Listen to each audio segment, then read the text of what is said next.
Check, check, check, check, check. All right, let's do it. Hustle in the house.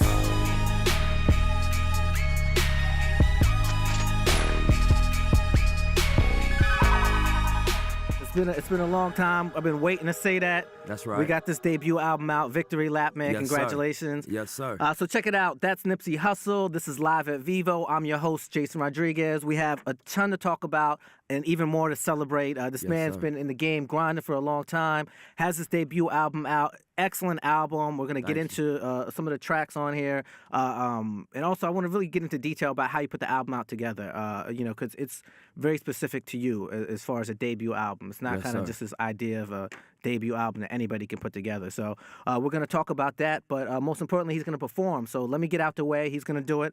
Let's get into it. We're going to do it. Rap figures. Let's get it. Yeah. Yeah. Victory Lap out now, man. Stream that, download that. Yeah. Look. I ain't nothing like you fucking rap niggas.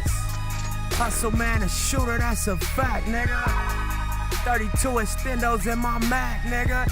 Spend 1,000 on some t-shirts up at Saks, nigga. Look, I ain't nothing like you fucking rap niggas. Hustle man, a shooter, that's a fact, nigga. 32 extendos in my Mac, nigga. Spend 1,000 on some t-shirts up at Saks, nigga. B12 in the valet, black on black, nigga. SA in the valley, do my tax, nigga. White boy in Manhattan, pay my tax, nigga. Drive out to the Hamptons to relax, nigga. Look, I stopped smoking weed and I relapsed, nigga. Travel around the world and I came back, nigga. Worth a couple million, that's a fact, nigga. But I am nothing like you fucking rap niggas. I own all the rights to all my raps, nigga. German plates with sheepskin on my mask, nigga. Murder rate increasing if I snap, nigga. Ain't no hanging out, we tape y'all off and double back, nigga. Open trust accounts, deposit racks, nigga. $1 million life insurance on my flesh, nigga. Beamers, Benz, Bentleys, or Lex, nigga. Ferraris and them Lambos, that's what's next, nigga. I ain't nothing like you fucking rap niggas. Hustle man, a shooter, that's a fact, nigga. 32 extendos in my Mac, nigga. Spend 1,000 on some t-shirts up at Saks, nigga. I ain't nothing like you fucking rap niggas. Hustle man, a shooter, that's a fact, nigga. 32 extendos in my Mac, nigga. Spend 1,000 on some t-shirts up at, AMG Mercedes back to back, nigga. Chopper to his face, now that's a rap, nigga. Look, the streets talking, that's a rap, nigga. Yo, P.O. call you up, look, that's a trap, nigga. Beat that case, that was that, nigga. I told the world, look, I'm back, nigga. Signed my deal, then I crack, nigga. Look, they folded, so can't a motherfucker tell me shit, nigga. We the no limit of the West, nigga. Percy Miller at his best, nigga. Jiggle with the Broly and the vest, nigga. Yeah, Acme jeans and Giuseppe's, nigga. Serving fiends off the steps, nigga. Murder sprees for the set, nigga. All facts, ain't no motherfucking, Look, I ain't nothing like you fucking rap niggas. Hustle man, a shooter, that's a fact, nigga. Stendos in my Mac, nigga. Spend 1,000 on some t-shirts up at Saks, nigga. I ain't nothing like you fucking rap niggas. Hustle man, a shooter, that's a fact, nigga. 32 extendos in my Mac, nigga. Spend 1,000 on some t-shirts up at Saks, nigga. Yeah.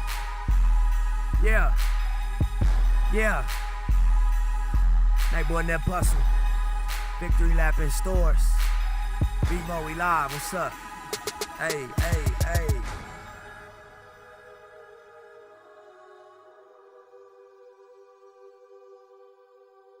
All right, there you have it. NIPsey HUSSLE live at Vevo. I'm Jayson Rodriguez. We out here putting holes in our shoes. That's how hard we running these victory laps. That's right. So check it. Really excited, man. We have a ton that I'm gonna try and get into this conversation. I wanted to start. So earlier in this week, you were at Sweet Chick celebrating your album release here in New York. There's a couple things that you said that I want to follow up on with this project because it's an excellent album. It's your debut, but it's not a debut in sort of the generic or traditional sense. You know, it's really like, you know, you kind of had to follow your career to understand why this is your debut. Yeah. And what I like most about it is your perspective is sharpened on this project. Thank you. And so I want to get into that because I first met you, to take it back, I first met you about 10 years ago. I was at an LA trip, and I think it was in Travis Barker's Stars and Stripes store. Right. And I remember somebody introduced us quickly, and I got back to New York, and I ran into Johnny Shipes, somebody he used to work with in the past. Yeah, that's my guy. And Johnny was like, you know, what'd you think? And I was like, man, that's a cool motherfucker. That's right. And you're that still, but so much more.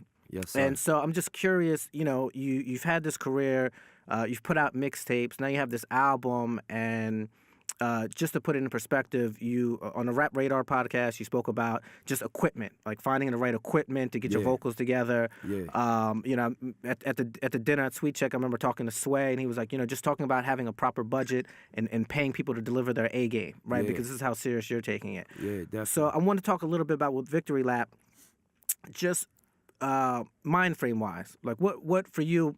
What would be the difference putting out this album now versus if you know, took opportunities 8 years ago? I mean, I put out mixtapes that was created with the intention of making an album. Mm-hmm. So it's not a hell of a lot of a different mindset. Obviously, I grew. My skill set evolved. My resources improved. Right. The access to production that I have over time, people hear what you can do, and you get more willing producers of higher caliber production levels and musicians that have become fans of what you've put out in the mixtape space, in my scenario. You know, so I just have more resources. You talked about even the actual vocal chain. Right. You know, I did a song with Hit Boy, and I just love how my voice sounded. And so when it was time to go in the studio and record the album, I called him and said, what's the equipment I recorded on? He gave me a list of equipment. I went out and bought it, just because I was the best I've heard my voice. So I just wanted to micromanage the production and really give my you know, myself the highest possibility to perform at my best level. Yeah. And I just wanted everything to be elevated just for the album. I wanted them to, you know, people got to understand my mixtape catalog, the people that have been following me and the level that I produced on that level. But when they got to the album, I wanted them to hear a clear difference. Right. And a clear step up in elevation in production, in the songwriting, you know, in the actual rapping, the delivery, just everything. So I feel like we did that with this album. It's definitely an elevation from what they've been getting from me. It's consistent with the messaging and with the, you know, what I've been representing. I just think it's an elevation. Yeah. No, it's so funny. You know, you mentioned a lot about just your individual skill enhancement and getting it better and improving, but just you growing as a person. You know, like I think, you know, just in this run in New York, you know, you've done. Like I can't like act like you haven't done these interviews and this is just like the only one. You've done some really fantastic interviews, Breakfast Club, Rap Radar one you did, you know, pre-album cycle. But I think it's just impressing a lot of people just with you as a person. And it's easy for somebody to see that and then listen to the music and be like, oh, it goes together. Right. You know what I mean? It's not 100%. that you're not that person just in an interview, but also in the booth. 100%. Thank you too. That's a great compliment. Yeah. So I want to talk to you also. So you mentioned in that Breakfast Club interview, you know, just your conversations with Atlantic, and you know, just beginning back as far as 2012. And you said you wanted to get things on your terms before you signed, and you know, and it was a two-way conversation. You know, there were some things where they were like, we can't meet those terms now, and you did it. So I kind of wanted to go into detail a little bit more about that because you dropped a lot of gems and games, just in terms of, you know, a negotiation just doesn't have to finish in one sitting. Right. So I just want to talk a little bit about, you know, what were some of those terms that you wanted? Like, I don't want to go all in your pockets, but what were some of the terms that you wanted in terms of what you thought you were worth, what you were trying to do with the art, and you know, in terms of it being product, and you know, obviously Marathon series helped trigger that, but just how it evolved into those early conversations to now you finally dropping a debut album. Right. Well, I mean, when we first started having talks with Atlantic, the motto in the game was, you know, most of these major labels had successful artists that they were signing all urban talent through. You know, so to get a deal as a rapper or a street artist, they had whoever their biggest urban artist was, and you kind of had to go through them. Right. And so that was one of the terms that I was like, whatever I got to do to negotiate going direct through my label, Right. all money in, I'll wait. You know what I mean? And I'll go back into the field and just continue to work, because that was the original vision we had. Right. And there's an economy outside of, you know, the major label partnerships and, you know, just being in business. There's a business model that you could participate in. Right. You know, it's not considered mainstream. It's not considered major label debut when you do these releases, but you could tour, you could build your fan base, you can make money. And so I wasn't in a rush to go back in, and I didn't want to compromise on that term. You know what I'm saying? So that was one of the things. Also, just the back end details, you know. And when I shook hands with the team up there, that was one of our agreements that we're not gonna disclose the full details. But you know, it was something that I had to work for and prove that I could justify them requests. You know what I mean? Right. Yeah. So I want to shift into some of the album creation, just some of the sequencing. And again, when I mentioned that it's not sort of like the traditional album, it's not. It kind of doesn't have this arc of, you know, single here, song dedicated to my mom here. This is how I grew up here. Right. It's spread out. It's to me, it's very impressive in the way that you're spreading out your message. Right. You're not getting too preachy. But then, you know, there's still some very like noticeable progressions throughout. You know, like the album starts very aggressive, hard. I think probably around the time you get to Dedication with Kendrick, the tone shifts a bit. Right. Even, you know, the back end has its own tone, but it's not that traditional, like, let me put these sort of big message records. songs at the end or something like that. And so Loaded Bases is a personal favorite of mine. Right, you know, and that's, even that, or Million While You're Young with The Dream, not very traditional, like, back end albums. Can you talk a little bit about how you set up Victory Lap? The sequencing was important. That's like the last step of production. Even when you finish picking your songs and you like, this is what I'm working with, putting them in order to where it's an experience when you listen to it. If you decided to pop it in and don't touch the buttons, it should be an experience that you curate as an artist or as a producer, whoever is responsible for sequencing. And so it's really just playing with reactions when you order your album. It's how do you want the people to feel when they pop it in? What reaction are you going for? Right. You know what I mean? So that you could start an album with the songs I got. We could start it a lot of ways. Yeah. But I wanted Victory Lap to be the first thing they heard, just based on my first bars, based on when I really listened to what I'm saying in each song. It became important that the theme of the first record is consistent with the title of the album. And, you know, when they say this thing is called Victory Lap, we all live in the ADD era right now. We ain't got a lot of attention or patience, so we want to get right into what's going on. Right. So I just think that the way we started it spoke volumes to what they're about to hear. I think it was really an attention-grabbing record. I think the production was next level on it. It was interesting to listen to. There was changes in the music throughout the song. It wasn't a traditional song structure. Right. You know, the first two verses only got a 2-bar break between them, and then the last verse got an 8-bar break. Right. You know, so it was just intentional. And then I wanted to go directly into rap niggas as track 2 because you know, when I listen to classic rap albums, track 2 is always the most aggressive or the most, you know, assertive record. So for me, Rap Niggas was the statement that I wanted to make early on in the album. And then you know, I wanted to follow that up with something that could be his cousin. When I listened the last time that I checked, it sounded like it's related to Rap Niggas. Not in sonics, just in texture. Right. You know what I mean? It just sounded aggressive. It got its own bounce. It sounded like it belonged to, you know, the West Coast, but it's also just a piece of music. And then from there, I wanted to get into the album. You know, even not to say that the album wasn't starting at track 1, but I wanted to open up what was going on the album. So we came with the Young Nigga record with Diddy, and then Dedication, and then Blue Laces too. And I think those 3 songs represent a moment. You know what I mean? Of like, here's what you can expect from the album. Right. You know, here's you know, we into it. It's not the intro. It's like if you was watching a movie. you getting into what this is about to be story, about. yeah. We opening up the story.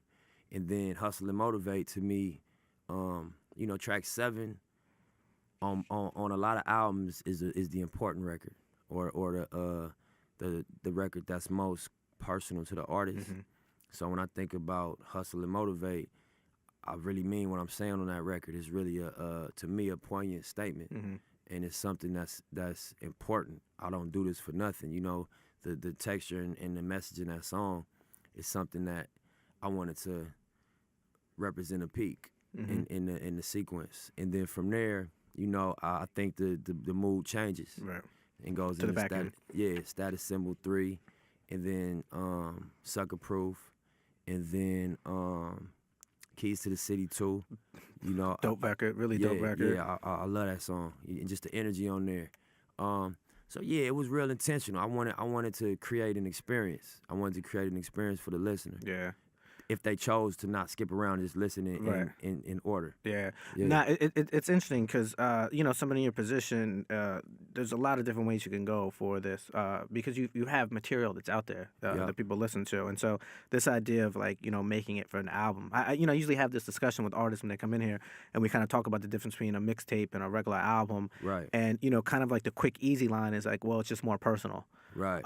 And that's how you kind of get into those things like, well, this is the record for my mom, this is the record for my hood, this is how I grew up. Right. But you know, you were very deliberate in this track listing of how you're putting these records together and what you want to say. And you know, and I think that's why it's striking a chord with people where they can easily identify and say, yeah, this is different. Yeah. This is an album. Yes, sir. Are you the type of artist that has favorites, or you're like, you know, all of them? Nah, I do. I got it changes. You know what I mean? Because you got different moods you be in. But Blue Laces 2 is one of my favorites on there. Double Up's one of my favorites. Victory Lap is definitely one of my favorites. Rap Niggas is. It's just I've been performing it and listening to it. Yeah. So I kind of, when I go through the album, I get into the other songs that I haven't really performed as much or listened to as much. But I love the energy of Rap Niggas. It's like a powerful statement to me. A Million While You Young, Keys to the City 2. Yep. The first verse on Keys to the City 2 is so close to me, and it means so much to me. It's a lot of passion in that verse, you know what I mean? And that's really the thread that I think connects all the records is the passion. You know what I mean? If I was to think about one word that is present in all of these records, it's passion. You know what I'm saying? And it's like, you know, it's just like somebody that's, you know, you get.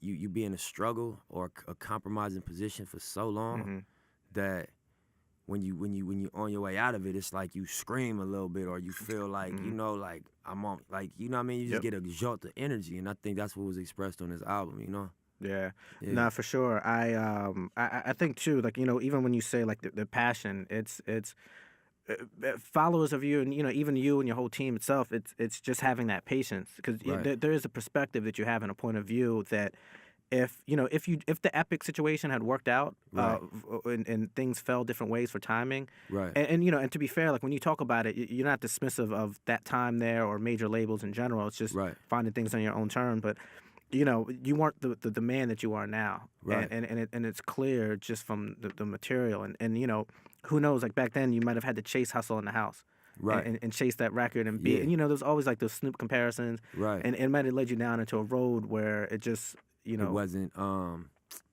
sustainable, maybe. You could have peaked high but flamed out early. 100%. Where now it's not. So Nipsey Hussle, this is live at Vevo. We have this record, Victory Lap.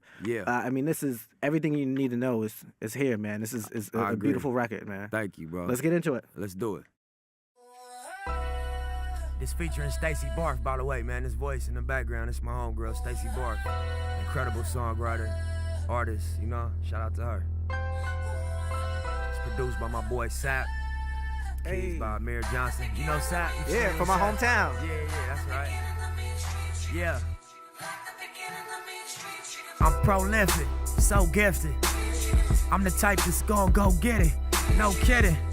Breaking down a swish in front of your belly. Sitting on the steps, feeling no feelings. Last night it was a cold killing. You gotta keep the devil in his hole, nigga. But you know how it go, nigga. I'm front line every time it's on, nigga. 100 pro flow. run and shoot pro. 458 drop, playing bulletproof soul.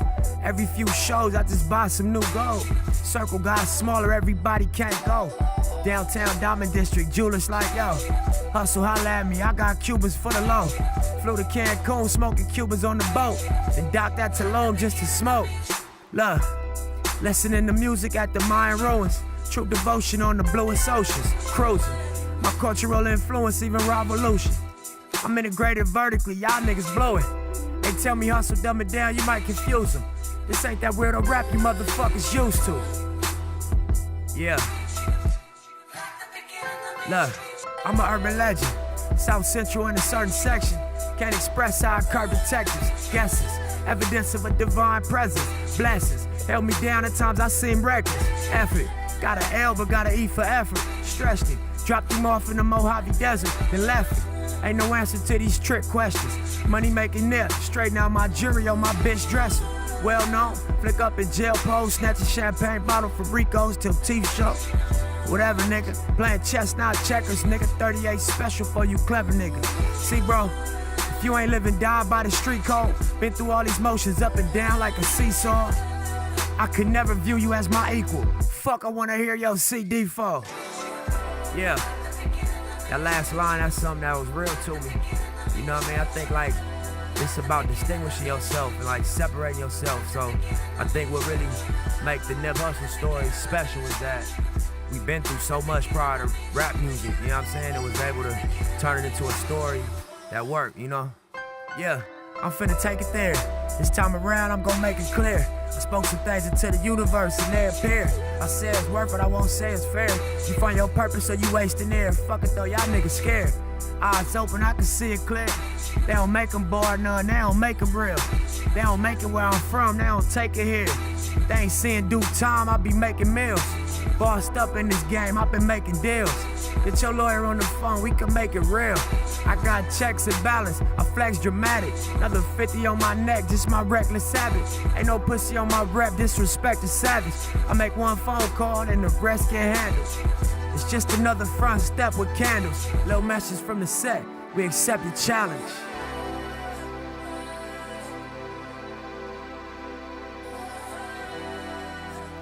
I love this music right here too, man. A producer and a keyboard player by the name of Amir Johnson added all the additional keys to this record, and it just adds to the emotion. And it's really why I made this my first record on the album, just because it sounds like something epic about to happen after this, you know what I mean? Stacy back there going crazy. We had a show together. Well, she came out on my show the day before the album came out in LA, the Palladium, and she sounded exactly on stage like she do on this record. Yeah. And that's my girl saying victory lap, so shout out to Lauren Lane. Hey, shout out to L Bugs. Yeah. Yo, NIPsey HUSSLE here, man. Congratulations on the project, man. Thank you. Victory lap. Thank you. So when you were at the Sweet Chicken, you did your dinner here in New York, you made a comment, you said this is your victory lap on to the next release. I know you're busy, man. Obviously, hustle's in the name. Yeah. You're working on documentaries, you're working on movies. Yeah. What's just your timeline for the rest of the year? We're gonna support the release. We're gonna continue to do promo on the release. We're gonna get out here and tour, continue to shoot videos. You know what I mean? I got some dope, unique, unorthodox content coming. Like you spoke about a documentary. We working on that. I'm shooting a movie in March. You know, it's called 38. It's a big budget film. It's based in LA. It's a crime drama. Right. It's gonna be crazy. A director by the name of Deion Taylor. And then, I'm going back in the studio. Yeah. So we working, man. I got a ton of music that didn't make the album that's incredible. So we just gonna keep the foot on the gas, man, and feed the people content. So there it goes, man. To the patient man gets all the spoils. Yeah, that part. He's a lesson right here, man. That part. NIPsey HUSSLE, live at Vevo. I'm Jayson Rodriguez. Make sure you cop this album, Victory Lap. Go check him out on tour. More music on the way, so keep them ears open, you heard? Let's get it.